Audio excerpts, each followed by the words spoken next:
I'm Vicki Hogarth, and welcome to Southwest Magazine. Today we're joined by George Thomas, a veteran broadcaster whose career has spanned presidential broadcasts, Olympic Games, and now more than 2 decades at Maine Public.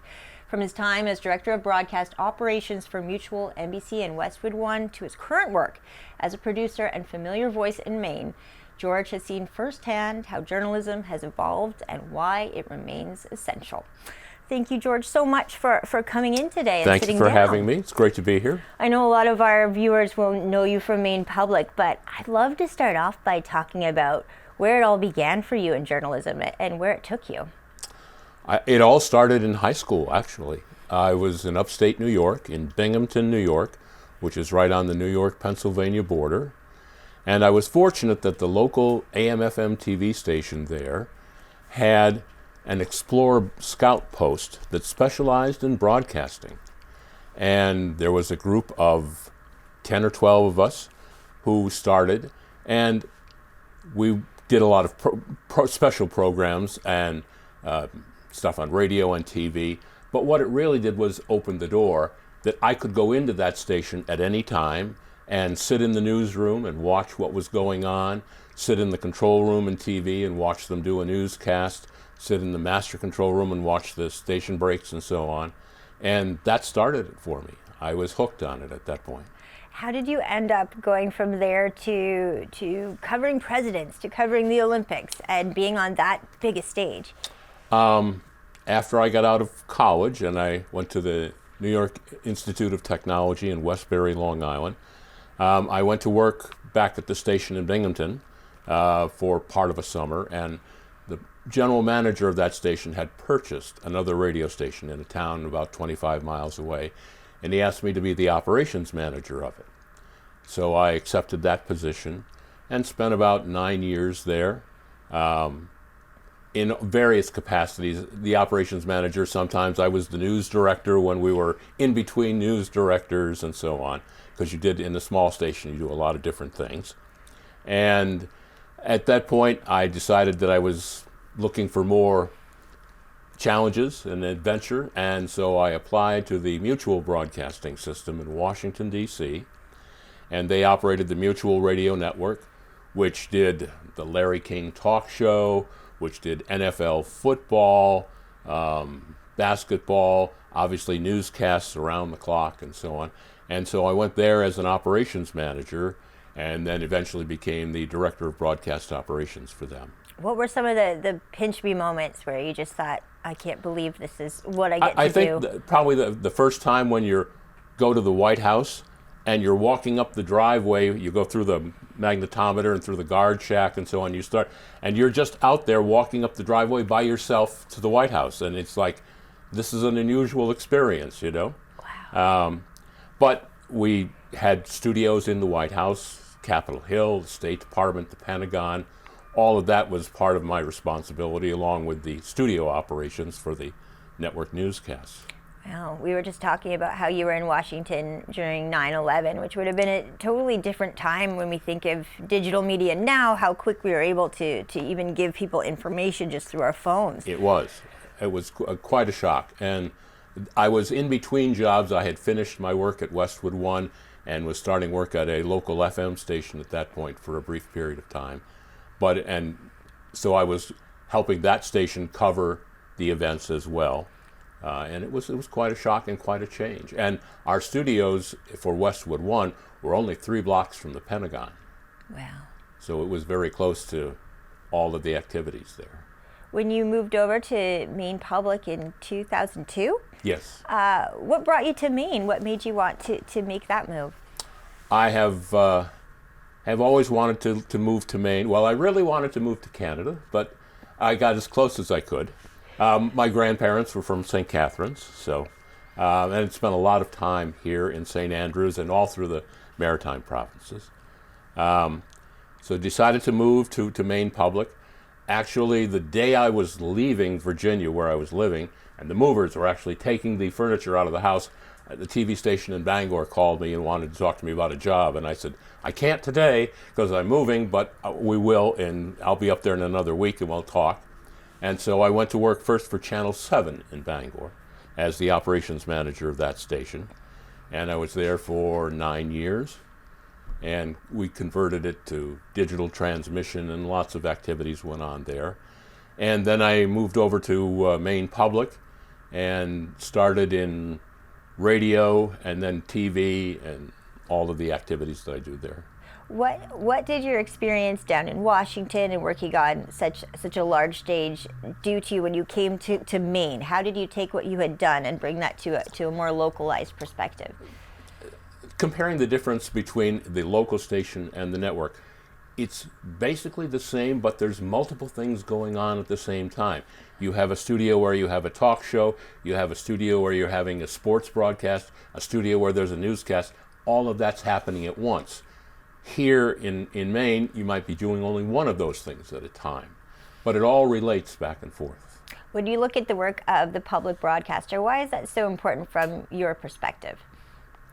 I think not having the connection to commercial broadcasting is the big change.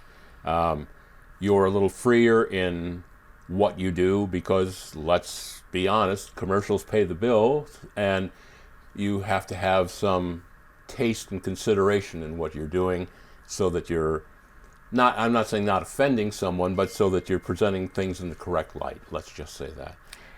All of that goes away with public broadcasting. It's pretty much right down the center. And I know there's a lot of talk that public radio and TV leans more to the left. And I think the news departments do not do that. It's the talk shows and the personalities, if you will, that do those. They tend to do that. And that kind of overflows into the view of what the public television is doing in radio. It definitely does, and it makes it challenging to restore trust, especially we feel the same way here at times. I know when you are those feet on the ground, you tend to be more trusted by your community anyway, but yes, it definitely, when we have those more opinionated shows in other places, affects how people see the whole. They don't know the industry the same way people like you and I do, and that can be problematic. How do you navigate that now when you have these views that people tend to have about media and they circulate online and can definitely paint a negative picture that can be detrimental to those of us just trying to do our job?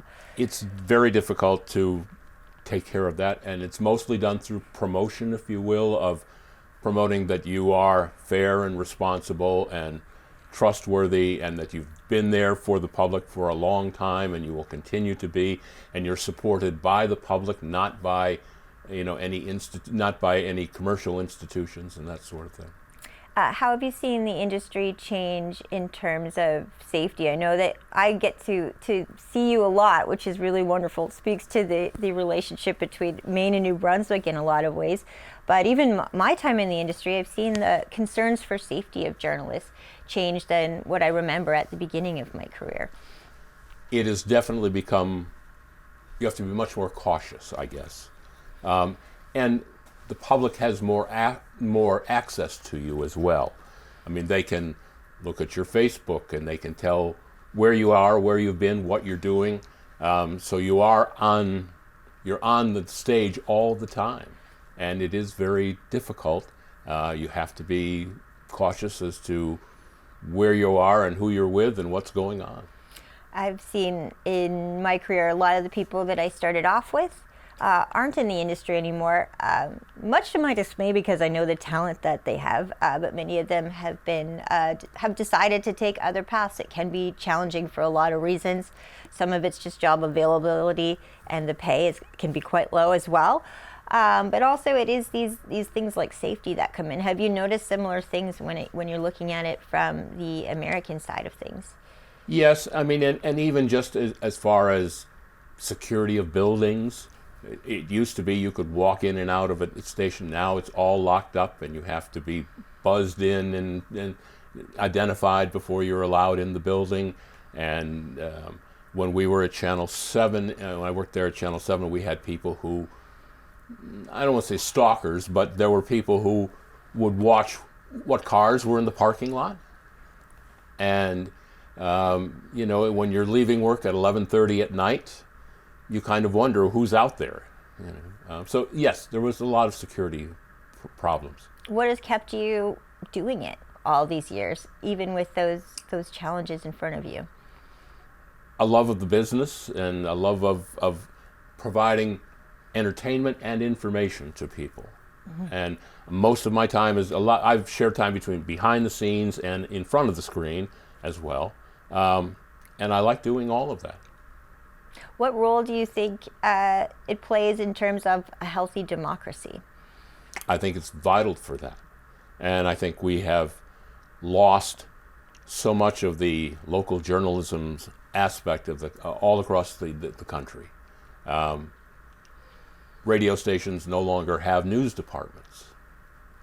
TV stations do, but they're only doing a half hour at noon, at 6 o'clock, and at 11 o'clock. And they're not covering true local, like Maine Public covers the entire state of Maine. So yes, we try to do that, but we don't have a reporter in Calais every day. Right. You know, if there's a major story, we will send someone there. If we're developing some story on our own, we'll go there. But you can't cover the whole state by it, and therefore all of those stations, that area, which at one point had a newspaper, had a local radio station, all of that doesn't. That's why I think your operation here is vital to having the newspaper and the TV and covering journalism, vital to this area. Well, it means a lot, George, but it definitely, it's worth pointing out our paper almost died, and it was really right. a Hail Mary from the previous owners to say it's going to die if you don't take it. So I feel the same pain and the same fear is on this side of the border as you're experiencing Yes. on the American side. We are not immune to it here, and it definitely it makes it challenging. It makes you sometimes wonder how to go forward. As you've seen the industry change over the decades, what do you think are the biggest challenges ahead, especially for local reporting?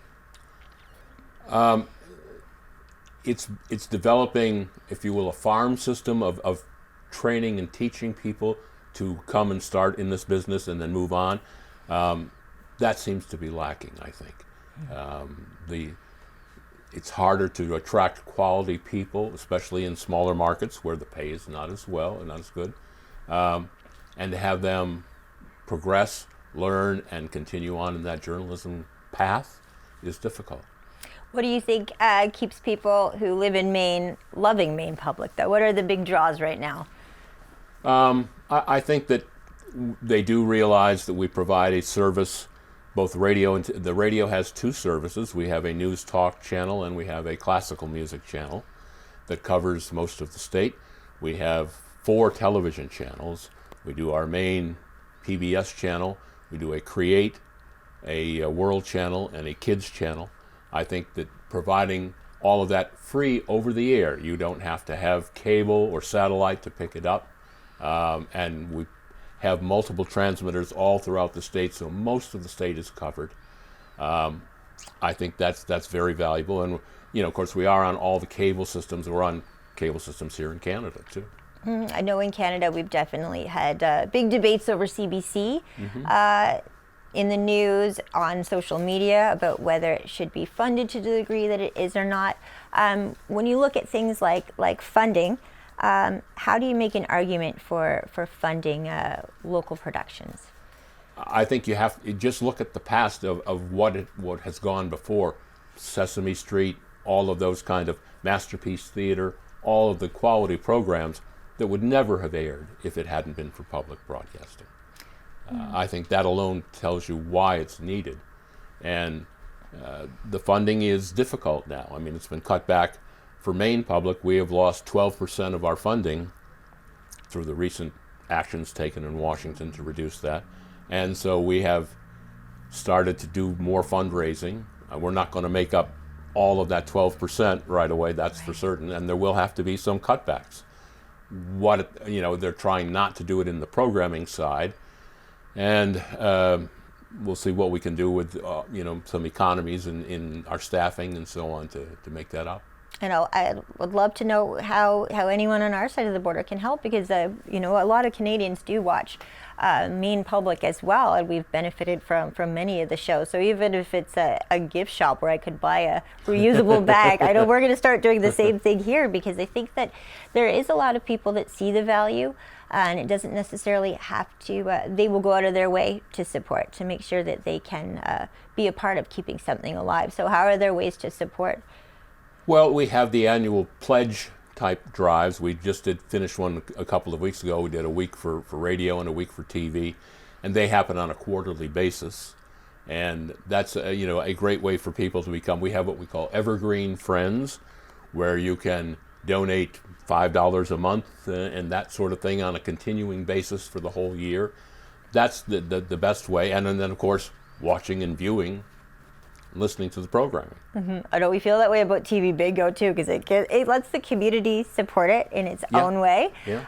How do you as a journalist, I'm asking this, I have total personal interest in this question because I navigate it myself often when you are dealing with social media rhetoric. I can give you a very recent example. It happened this weekend where a viewer wrote that they thought maybe we were paid off by a St. Stephen Council for some article, that we definitely we do not take money from governments, and but it definitely, when it's put on socials, can be a domino effect of other people hearing the same rumor until it becomes some kind of town talk that is based on a false impression. That's very difficult to counteract, and in, you know, you have free journalism, you have unrestricted coverage, all of that which is necessary, but yet you're there covering the town council. You know all the people on the council, all the council people know you. So a relationship does develop, but it's a professional relationship. It's not a, oh, don't tell the world that I said that or that. You're going to report what happened there, and that's what you have to do. Mm-hmm. When you meet younger journalists coming up in this industry, what kind of advice do you give them, especially since you've seen the landscape change so much over the years? It has changed. It's changed for the most part. The biggest change is technology. I mean, an individual can go out with a camera and create an entire TV package, if you will, of material to air. That used to take 2 or 3 people to do a lot of times. And it used to take time. Well, originally they shot it on film. You had to develop and process the film. I mean, it took forever to get something to go on the air. Now, you walk in the door and it's almost ready to go. So the technology is one of the bigger changes. And it has opened up the amount of coverage, because not only is the equipment better, but it's cheaper. And you can have more people in the field covering more things. So I think technology has made the biggest change. I mean, journalism is still journalism. Tell me what happened, where it happened, when, who, what, where, when, why, all that sort of stuff. But the technology aspect has completely changed. For people who might question, what is the role of a media outlet then when we all have access to cameras? I know here we have a lot of, especially younger people from the community, come in who are first drawn to the media through things like their phones and the camera on their phone. And then here they're able to learn techniques. So they see the value at that young an age of coming in. But how do you make a case for people that think, oh, we can all just do journalism now, for the importance of the outlets themselves? Well, I mean, there is obviously a learning curve that you have to go through. Journalism and how to write news, and whether you're writing it for TV or for radio, or even for the newspaper, there are differences in all of those categories. So that's one thing that they need to learn. They need to learn all the technical aspects of it, and lighting, and how to shoot it, and how to, in their mind, put together a story that can be edited into a logical sequence that the public can then follow and understand. And you have to consider what the attention span is going to be of the public for that time. You may have 3 or 4 minutes, or you may have only 2 minutes. You need to decide what's the important thing, and it's the editing that becomes very critical. Mm-hmm. When you look at the industry as a whole, what do you think are the greatest hopes for it? What do you think will propel it into the future in the right way?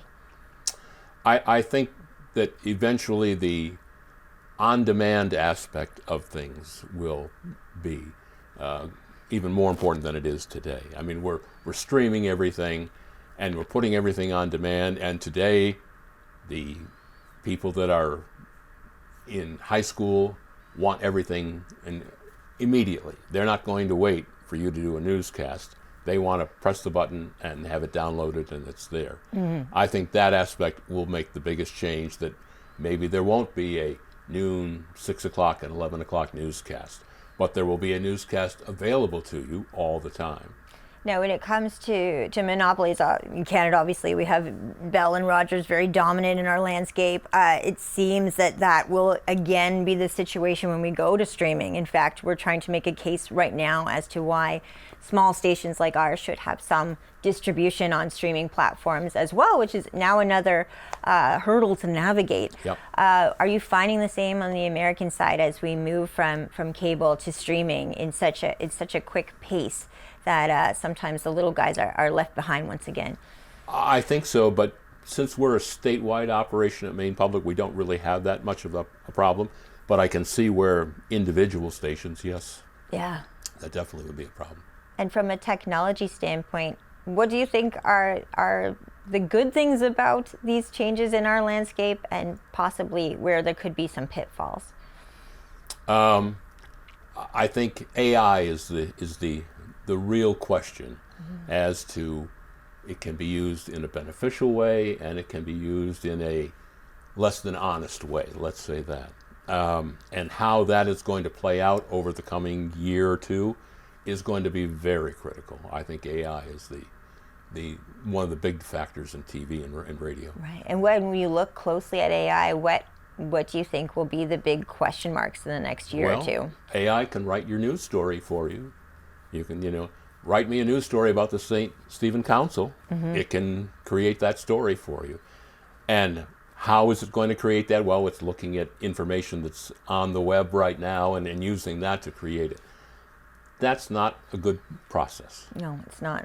I think, unfortunately for AI, we are the only people writing often about this part of the world. So I do wonder too. I've been thinking about AI and whether if there's a way to compensate the stations, the outlets that it pulls from. It would be maybe reason for local outlets to be reinvigorated, because you would be the one. I think about this corner of the world. We are here. There's no one else here anymore. And so here we are telling the stories that AI will pull from. Yeah. And shouldn't those news stations be compensated for what people are getting for free? Yeah. Do you have any thoughts on that? I know that it's, I think in the U.S., Donald Trump doesn't want to regulate it for the next 10 years. Does not want to. That's a little bit problematic from my perspective. Yes, it is for me too. Yeah. It is. I mean, we're very cautious at Maine Public of AI. We have strict company policies about where it can be used, when it can be used, and it's very limited at the moment because of the all uncertainty of it. Okay. Any tips for other small newsrooms in terms of your AI strategy? I know that it's a question mark that a lot of newsrooms are facing right now. How do we integrate this in a way that doesn't let it to change any of the tone of what we do? I don't know how you do that. That's a difficult question to answer. There are certainly economic advantages to having AI run half of your newsroom for you, but I think that editorially it creates some severe problems, and it has to be regulated. Whether that's regulated through government issues or rules or regulations, or through just the editors in the individual news operations, it needs to be watched. George, you said at the beginning of the show you always thought of moving to Canada, and I didn't get to follow up as to why. What is your love of our country? I was living in Virginia at the time and spending a lot of vacation time up here in Canada, and I originally grew up in upstate New York, which is in many ways similar to this area, and just loved the land, the people, and wanted to be here. Well, and you are close very often. On the side, you work on a train that is on the East Coast here. Tell us a little bit about that as your side hobby. Besides broadcasting, there are railroads. We have the Down East Scenic Railroad in Ellsworth, Maine. And we have rehabilitated the tracks engines, cars, and all of that. And we run a tourist train on Saturdays and Sundays from the middle of May to the middle of October. And last year we carried 10,000 people on 2 trains on Saturday, 2 trains on Sunday during that time period. And I'm on the board of directors of the trust that runs it, but what I really like to do is I'm the head conductor on the train. So I get to manage the train and enjoy that. I think we have. And it's all volunteer, the entire operation. I think Jeff Holmes from St. Andrews Jeff is a volunteer. Holmes is a very big part of it. Yes. Well, I'm going to have to get Jeff. I would like to come take the train ride for our show, Good Day from the Bay. Might be a fun yes, please do. We'd cross-border love to adventure. have you. Well, I would also love, George, I love that whenever you're in New Brunswick, you stop in and say hi. It was a pleasure that you had enough time to sit down on set with me today, too. I love our conversations, so I'm just so happy to have one that happens to be on TV this time, and wish you would come back very soon. Glad I could do it. Pleasure to be here. My guest today has been George Thomas of Maine Public. I'm Vicki Hogarth. Thank you for watching Southwest Magazine.